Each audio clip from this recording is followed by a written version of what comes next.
years, it's kind of moot. It doesn't matter. I don't see this as a long-term technological kind of thing.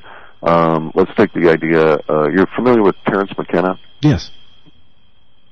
Terence McKenna had the idea that time was a fractal spiraling in on itself, and that as we approach 2012, the actual nature of time, the feel of it, if you will, the flavor, the taste, would change, and it would spiral in and get denser. And these are really not appropriate words to use in the context, or in the concept. But if that's the case, and if the synchronicity, for instance, you're sitting out there, again, for your truck example, not the actual truck part, but the actual, what was it that caused you to pay attention to that particular fleeting image seconds before the manifestation? So at some point, that whatever, that mental state of calm or quiet or absence of distraction, or even so much distraction that has been burned out of you for that day, allowed you to break through. Now, in our view of things, that will increase to the point where our kind of technology will be rather useless. Very true. Very true. Again, that goes back to the whole... So really, why try and grow it? Why try and get more accurate? Universe provides me with interesting work. I'm not trying to, make money on it or beyond mere subsistence, and I've got other issues. Right. Well, on a collective consciousness level, though, I mean, for instance, the whole saying, two heads are better than one. You got two psychic heads are better than one. You got, 20 million psychic heads all kind of collaborating on a message board with each other about what kind of, because even with psychics, whenever they have information that comes through, even though, like going back to my truck scenario, in my mind, I saw the vehicle being hit, and the accident actually happened. It was off. I mean, that was 1% of the of my thought that was out of the realm of reality. But again, there was that 1% of flaw, and that we kind of see that with psychics. They say, okay, I'm seeing whatever, and there's a percentage that's just not 100% accurate. It's kind of fuzzy right there. So you got all these people that may be, let's say, all psychic, proven psychics, but again, you have that fuzziness. All of them working together. Couldn't the bot technology No, I think it would actually go the reverse.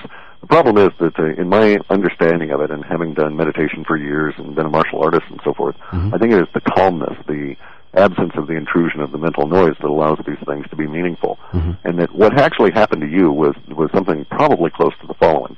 There was an instant flash at some level, probably quasi-visual, of that crossing force that your mind, because it's there to assist you, your wetware, slapped a truck image on it, and then it decided in the milliseconds before you could control it that the obvious outcome was that this other car is going to get hit. So really what you had was that instant flash of energy that was going to be crossing in front of you. And that's all you got, and your mind built the rest of the construction. And I think you get a bunch of psychics together, they're going to start doing this sort of, I'm channeling so-and-so and all this kind of stuff and be self-reinforcing. So I like getting all that mental noise out of the way. And again, most of the psychics I've ever run across, in fact, we have to acknowledge that the reason that the whole paranormal thing is in the woo-woo world is because of the gross levels of inaccuracy, because although everybody is psychic, not very many people have mental control. And without that mental control, your psychic perceptions and precision go way down, as we're seeing with the spaceship thing, right? Yes. Very well. I take a look at the people that have like psychic dreams, or even better that, or better still. I've had stories relayed to me, and I've even experienced this myself, where you're extremely close with somebody, let's say a wife or a girlfriend. You both go to sleep, and you both have almost the exact same kind of dream. For whatever reason. You don't know why you have the exact same kind of dream. You just do, and they wake up and they say, I had this weird dream. And the other person says, wow, wait a minute. I had that exact same kind of dream. It was a little different here and there. We know that these things are happening. With all the expansion into quantum physics and string theory and quantum string theory, we're hopefully getting more answers to paranormal activity, to get the answers behind why this thing kind of happens. What are your thoughts on that? When people experience this, they never had it before, but they have this connection with someone who's close with them, where they bond. There's a couple of different ways. Yeah, there's a couple of different ways that I would look at that instantly, and I like being skeptical and then working up from there to an acceptance, right? I don't say belief because I don't want to impose my any kind of a projection on it, but look at it from this viewpoint. They may have, from a psychological standard Freudian kind of a thing, you could say, oh, well, they had a rich dinner and they both watched the same movies for a certain time and had the same emotional viewpoint about the substance of that movie, and they went and they dreamt about it. And this is an obvious kind of an occurrence, and it'll happen whenever you have, too much protein, too much sugar, too much alcohol, etc., right? Yes. And to a certain extent, that may indeed be the case. Now, on the other hand, another way to look at that is this. DNA actually communicates in your system via photons. We needn't get into how it creates photons or any of that. This is now becoming a scientifically recognized fact that DNA actually communicates with itself, talks to itself, if we will, with photons. And at some level, we are indeed hard light, if you will, because we're an energetic vibration that is mimicking, at 22 trillion times a second, a hard reality that does not really exist. And so if we take that as a premise, then the two people lying next to each other in a similar state of entrainment, in the sense that they're both asleep, the mental noise has both gone down, and the universe is communicating with them at either one of them at an energetic level. You can have one person, for instance, where the situation might be that they're both receiving the dream from an external source, or one's receiving it, amplifying it, and projecting it onto the other simply because of their relationship.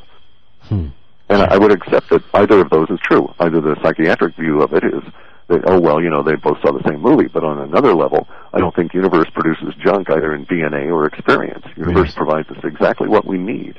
And so maybe they needed to have that connection. Right. Well, with that being said, a lot of people say the only reason why we can wake up every morning and walk outside and look up into the sky, and the sky is blue, is because collectively, we all know, every human on Earth knows that the sky is blue, except for someone who's blind, for instance. But that's kind of what keeps it in balance. Trees green, trees grow, grass grows, it kind of keeps it in balance. But if we, many times, we talk about, is there life out there in the universe with all the different stars, all the different galaxies out there? There has to be. There has to be some kind of balance with other collective consciousness in some way, right? Oh, there's got to be trillions upon trillions upon trillions. Yes. So even if we were to remove everyone on Earth except for one person, does not necessarily mean that one person can change the color of the sky just because he says, well, I'm going to start thinking of it as red or orange, because collective consciousnesses in other galaxies kind of keep that in balance as well? Correct. In the sense of, if you want, you could just say it is like mathematical dictatorship. The more people that are believing a particular point of view, the more likelihood that view will be imposed upon all the others. And this is the fundamental idea of all religions and all government and all control systems, is that they want you to share in the collective consensus. And if you don't, you're dangerous. Yeah, that's true. It's very true. Let's take the Patriot Act, for example. I've even had times where I've been concerned of the things that I say on the radio might lead me to wind up in Guantanamo Bay. It's a dangerous world out there, isn't it? Yeah. It is a dangerous world. And with that being said, we're looking at a lot of very interesting things. We look at, we've got the European Union, we have the African Union, we have the soon-to-be Asian Union, and then there's this thing with the North American Union happening, the Security and Prosperity Partnership. That's it. Talking about this, and their candidates are saying, no, there's nothing to this, there's no evidence, but there's overwhelming evidence. It doesn't even matter about that. You can just operate on a fundamental assumption, and you're going to be more right than wrong, and it will ease your whole burden if you assume every time a politician speaks, they lie to you. Yes. So thereafter, you needn't put much in the way of rational research behind it. You just assume it's a lie and make them prove otherwise. Good point. It saves all kinds of time, and you can get on to other work. Yeah, true. Well, if we take, let's take, for example, the Book of Revelations. Very interesting things in there. And with the European unions, with these unions of the nations, it's going to break it down to basically 4 unions, which eventually could be squished into a one-world government, for example. You have to look at the predictions in the Bible, for example, and say in the Book of Revelations, this is kind of coming to pass. We're kind of at those end of days times, feeling anyway. There's a lot of different prophecy centers that are focusing on the time we're in. There's absolutely no question about that. If we examine the cultural matrix that surrounds us as a whole on the planet within our species, we find that more often than not, those religious frameworks that operate within the cultures have some kind of an end-time scenario, and a lot of those end-time scenarios, an overwhelming majority of the ones I've examined, and others as well, seem to be focusing on these particular times now. Mm-hmm. Again, each and every one of those is a cultural precept and a filter trying to be imposed over reality and force it into a particular framework. But we can take all of those frameworks and discard them and say something is occurring. There is certainly the case. And we can also apply general terms and say a rushing in of time, much more knowledge, et cetera, et cetera, et cetera. So I would agree that that is the case, but I would dispute the outcome. Yes.